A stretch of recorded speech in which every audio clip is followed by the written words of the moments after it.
E aí, beleza? Leonardo Lima falando. Uma pesquisa realizada por uma PhD, psicóloga americana, colocou várias pessoas dentro de uma sala e pediu para que elas ficassem em uma posição de mais empoderamento, para que elas se posicionassem como pessoas líderes, como pessoas bem-sucedidas e assim permanecessem. Outras pessoas foram colocadas em uma sala diferente e foi solicitado que elas ficassem em uma posição de tristeza, uma posição mais acanhada, com os ombros, os olhos, a cabeça mais baixa, ou seja, em uma posição de baixo poder. E o que aconteceu com essas pessoas, eu vou contar no final deste vídeo.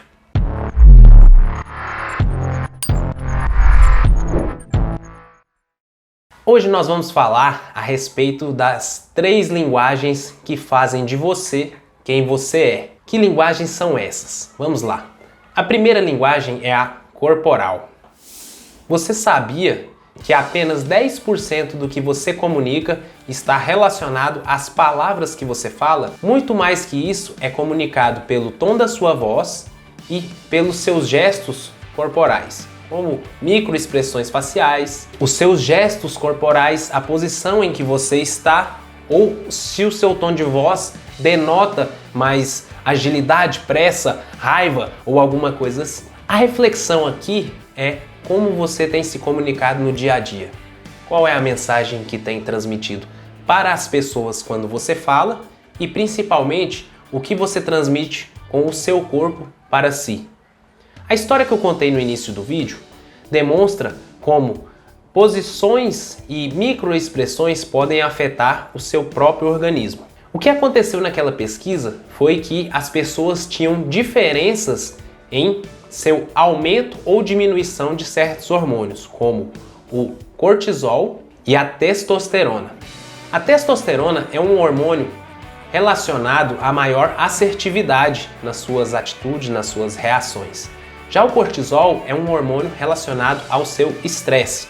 É um hormônio que movimenta energia quando você tem que reagir de forma mais incisiva em relação a alguma coisa. Como, por exemplo, quando você tem que correr de um perigo ou quando você tem que se defender. O que a pesquisa feita por Amy Cuddy demonstra é que o nosso corpo também é capaz de causar reações na nossa mente, pois a postura que você adota, a forma como você se posiciona, faz com que o seu cérebro entenda que você precisa de mais ou menos doses de cada hormônio específico. Isso sozinho é capaz de fazer com que você se sinta melhor ou pior. E a repetição dessas coisas pode mudar a maneira como você enxerga o mundo. Se é um mundo mais cruel, um mundo mais feliz, ou se você está se sentindo bem, saudável ou mais cansado, doente. Você deve estar pensando, realmente, eu consigo perceber quando as pessoas chegam de uma forma triste ou chegam com raiva pelo semblante delas.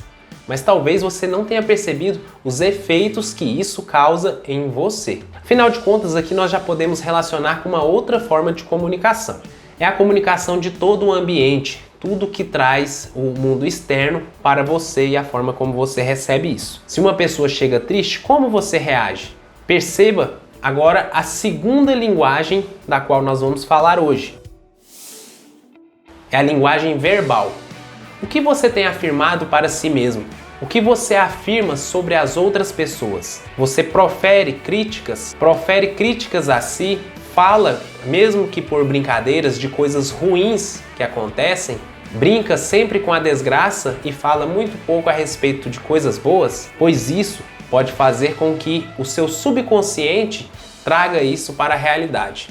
Afinal de contas, nós temos a nossa camada consciente do pensamento e nós temos a camada subconsciente. Daniel Kahneman trata esses dois sistemas como sistema 1 e sistema 2. A característica do sistema consciente é que ele é um sistema mais lento, porém ele consegue perceber aquilo que é real e ele consegue duvidar das coisas. Já o subconsciente, ele é um sistema muito rápido. É ele que te garante a sobrevivência, ele cuida da sua respiração, ele faz você reagir às vezes por apenas o que seria chamado de intuição.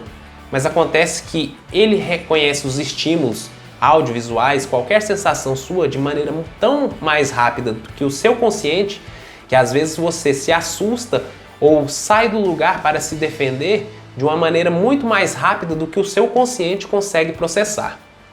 E o que acontece é que quando você emite uma linguagem verbal, você está comunicando também com a sua própria mente, com o seu subconsciente.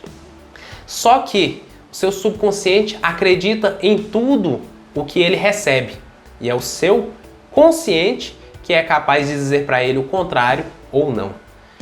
Então, quando você fala, eu sou um fracasso, fala, eu não consigo, essa é a voz mais familiar que o seu subconsciente poderia ouvir. Então ele acredita, internaliza aquilo e da próxima vez que você se colocar em uma situação semelhante, ele vai te responder lá dentro da sua cabeça, eu não consigo, eu sou um fracasso. Na linguagem verbal é muito importante porque ela é uma das formas de alimentar a sua terceira linguagem, que você já deve estar imaginando aí, que é a linguagem mental.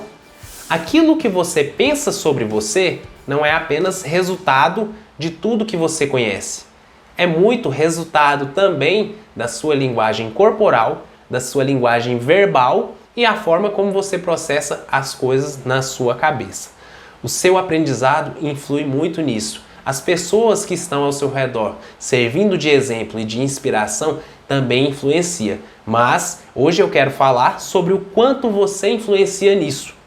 O que você tem buscado para alimentar o seu subconsciente? Você procura assistir notícias falando de tragédias e coisas ruins? Ou procura ler um livro sobre desenvolvimento pessoal? Ou vídeos sobre coisas boas? Você procura expandir sua mente com coisas que você nunca teve feito antes? Com esportes que melhorem a forma de você se portar, a sua postura, o quanto você se sente disposto? Ou você prefere ficar deitado vendo novelas que só falam de coisas ruins? Preste bem atenção naquilo que você ingere mentalmente. E assim você vai perceber como essas três linguagens são capazes de definir aquilo que você é hoje, o mundo em que você vive.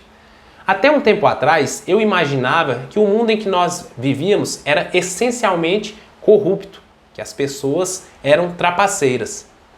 E com o tempo, com leituras de livros, conhecendo novas pessoas, abrindo os meus olhos para novas possibilidades, para novos tipos de reconhecimento das pessoas à minha volta, eu comecei a perceber que a maioria das pessoas são honestas. Porém, a gente tem uma percepção de que o mundo está ruim porque essas pessoas não estão fazendo a parte delas, elas estão caladas e quietas, enquanto as pessoas ruins estão fazendo algo de ruim e sendo anunciadas com muito mais frequência do que as outras. Por que será que isso acontece? Será que acontece? Eu vou dar um exemplo. No trânsito, quando você olha para uma rua muito movimentada, você percebe que por ali às vezes passem 1000 veículos por dia. Mas se você ficar olhando para essa via durante 30 minutos sem parar e ver apenas um carro cometer um ato de infração, um fechamento, quase provocar uma batida ou xingar alguém, você já começa a pensar que o trânsito está maluco, porque aquilo saiu do normal. Só que todas as outras pessoas estavam andando normalmente. E o que acontece é que a gente anda todos os dias do lado de centenas de carros, mas basta uma pessoa fazer algo de errado no trânsito para a gente, às vezes, deixar se abalar pelo emocional, proferir coisas negativas e receber toda essa negatividade na nossa mente e no nosso corpo. Eu passei por um aprendizado assim e eu percebi o como eu ficava tenso no momento em que eu via uma pessoa fazer algo de errado no trânsito, mesmo que fosse com o motorista da frente. Eu ficava com uma certa indignação e aquilo às vezes estragava todo o meu dia. Por quê?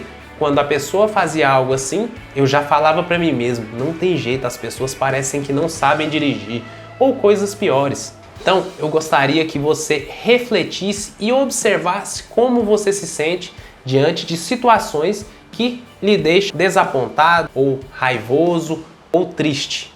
Perceba qual é a sua linguagem consigo mesmo. E se você acha que isso faz sentido, compartilha com outra pessoa. Como eu sempre falo, se inscreva nesse canal, isso pode ajudar a mim, a você e a muitas outras pessoas. Ajude essa mensagem a chegar a mais pessoas, tá bom? E eu gostaria de falar um pouco a respeito do meu livro. Eu trato de assuntos como esse e outros muitos assuntos relevantes em um livro de desenvolvimento pessoal chamado De Propósito. Eu gostaria que você o conhecesse clicando no link que eu vou deixar aqui na descrição e eu vou deixar também um passo a passo sobre como clicar para adquirir o seu, tá bom? Com isso eu fico por aqui, até logo e tchau!